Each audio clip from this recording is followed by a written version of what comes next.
Hello everybody and welcome to the review blog for Rick and Morty Season 2. So, how should I summarize this season?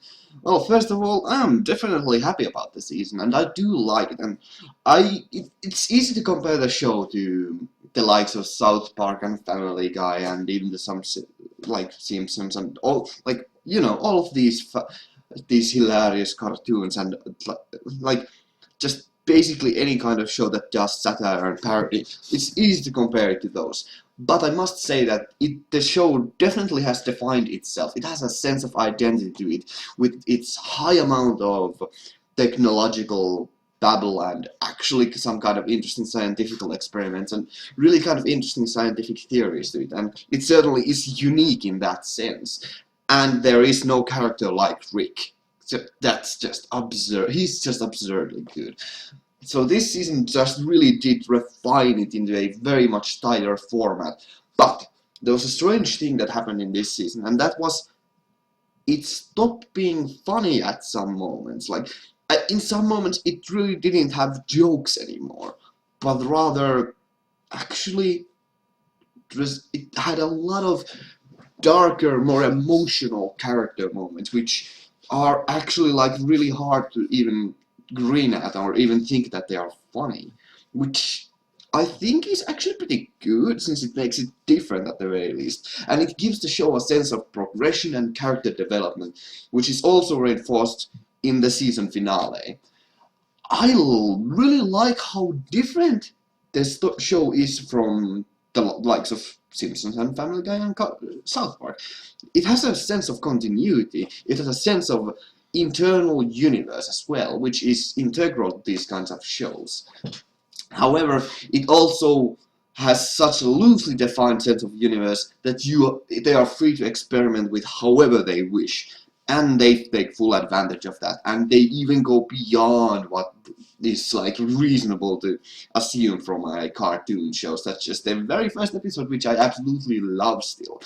And I actually just recently rewatched it because it's really quite funny. Now, that's not to say, like, the fact that the show went into a lot of darker places and not just having some satire and social commentary, which certainly is always appreciated and still is really like clever, and naturally it is still an intelligent show, but sometimes it just felt a bit forced, and it felt like they were rehashing points that really I felt like were self-evident. But whatever, that's just a personal opinion. However, the fact that they went to darker places does not refrain the show from being absolutely mind-blowingly hilarious, which the show definitely is. And it still is, like, it just tries to drive forward with jokes and non sequiturs and just tries to drive forward the story as much as possible. And I love how they do, like, the fact that the most episodes are constructed with two stories going side by side while they converge at some locations. I love that kind of pacing. It's absolutely well done here, even though there are actually some exceptions to that, and there are places where it fails. Now, it's not to say that the show is masterpiece. It is a freaking amazing show, and a hilarious one to boot, and unique as well. And I would highly recommend everybody to watch it. However, I do not think that it's like it. Even if it does have social commentary, and even if it is very intelligent, I still don't think that it's a masterpiece that will revolutionize anything, because it's meant for entertainment purposes, and for that, it is excellent. As an entertainment, it is hilarious, mind-boggling, and that purpose it fulfills well. Now, it's not bad to have some social commentary on the side, and the show knows that, and it does that. And I could maybe complain about this season the fact that they actually tried to amp up the social commentary, and that kind of pushed the humor a bit to the sidelines in some episodes, at least partially, but definitely not completely. But I don't mind that. It just makes the show seem far more intelligent, as well as they went with a lot more, again, a bit more peculiar plots, which because of their, like, some of the plots were very, shall we say, hard to they were very abstract to conceptualize in your mind. However, they seemed plausible and reasonable. Whereas in the first season they had completely off the rails, insane episodes. So in a way, the fact that it became more hard to comprehend made it less absurd, which made it more... It's hard to explain. The fact that they made it simpler, yet harder to understand, means that it became less simpler to accept. It's hard to explain that. Now, these are just minor complaints, because I still love the show and it's freaking hilarious. And yeah, I do like that it doesn't have to restrain itself to being politically correct, because that's perfect. I love that they don't have any restraints about what they are poking fun at and how much they are criticizing it. And for that I must applaud the show, that it really doesn't know restraint.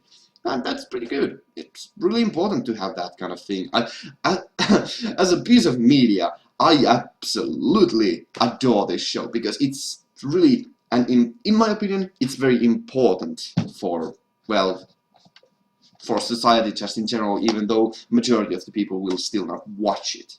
Just so that we can say that it exists and it got a reasonable amount of popularity, because that shows that there are still different sides to, well, humanity as a whole. This is a really strange way to talk about the show, but the show is definitely something that it would be hard to evaluate, as it's so absurd that it's hard to evaluate it as just a piece of animation. Because as a humor, in the humor department, it would be hard to just evaluate it, because it's very much, again, but like, this show really does play, depends very heavily on your personal preferences, how much you can tolerate from it. I certainly tolerate everything, and I love it for that. But I can see why some people would not enjoy it, and I can, like, that's why I recommend everybody to just check it out, because, well, if you don't like it, you certainly will not probably like the second. Well, actually, no, the second season you might actually still like, because it has different sides to it. But yeah, it's definitely something that, if it hits your desires, it's really freaking great. So, that was a quick review vlog. So thank you very much for watching, and I'll see you in the future. I'll see you in the next shows and in the future videos. Thanks for watching, and I hope to see you in the future. Have a great day and stay awesome. Genmu out. Thanks for watching.